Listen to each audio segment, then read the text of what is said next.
Saburo Arasaka, the devious head of the Arasaka Corporation, which dominates most of the world including Japan and America.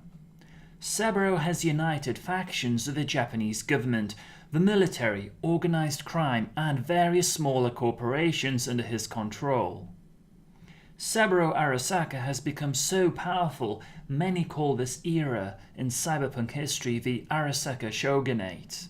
So why is Saburo Arasaka relevant to Cyberpunk 2077?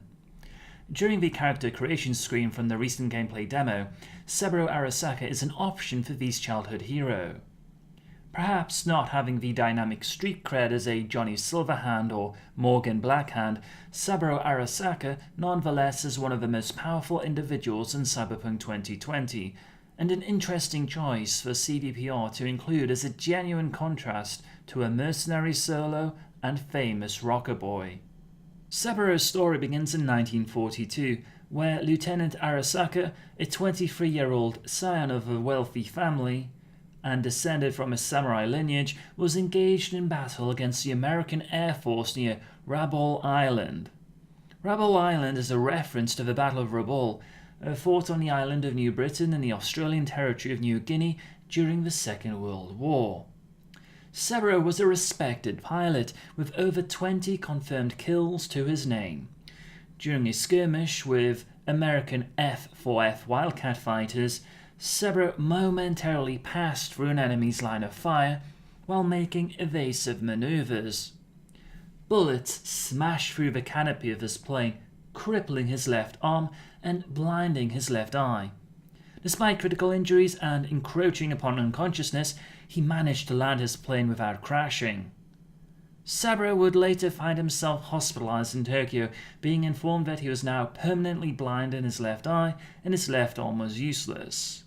Mirroring actual events from World War II, on August 15, 1945, Emperor Hirohito of Japan broadcast an edict of surrender to Allied forces.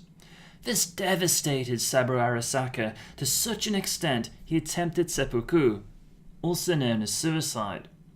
As Saburo's dagger penetrated his abdominal muscles, he experienced a moment of epiphany. Saburo foresaw a future where Japan would be dominant again, not militarily, but commercially.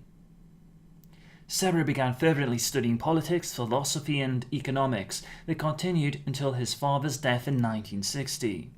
Now 41, Saburo took over as head of the Arasaka Corporation.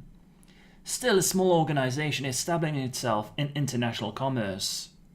Saburo foresaw the dawn of the information age, and he knew that in order to achieve his goals, an information age weapon would be necessary. Saburo began fashioning the Arasaka Corporation into that weapon, beginning with the creation of the Arasaka Security Division. This division specialized in high-quality personnel, computer security and protection.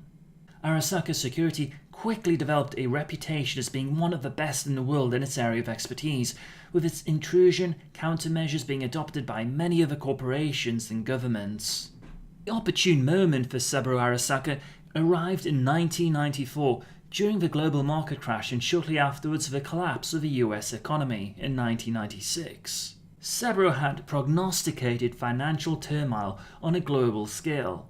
He had already manipulated Arasaka's investments to ensure healthy profit from the demise of other corporations. The post-collapse world of corporate control led to widespread deregulation, which was exactly what Saburo Arasaka wanted.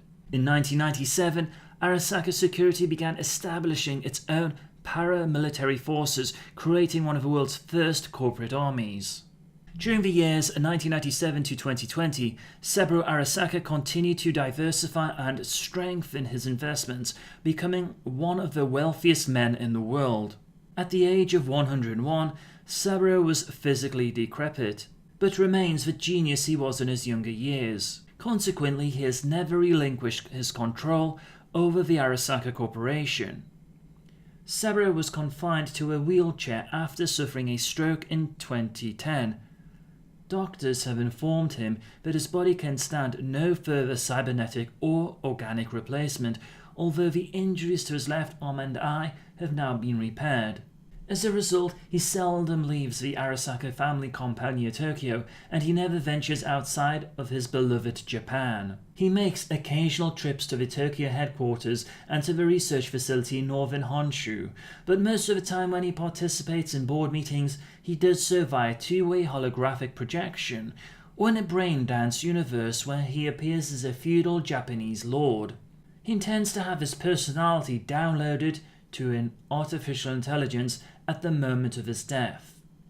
The equipment for this stands ready 24 hours a day at the Arasaka headquarters infirmary in Tokyo. A special team is on call to transport Saburo if he becomes ill or suffers any sort of trauma, similar to Trauma Team International. I'm Kazuliski, and I hope you found this succinct discussion on Saburo Arasaka to be informative. If you are interested in additional Cyberpunk 2077 content, be sure to subscribe to the channel and follow me on Twitter. Thank you for watching.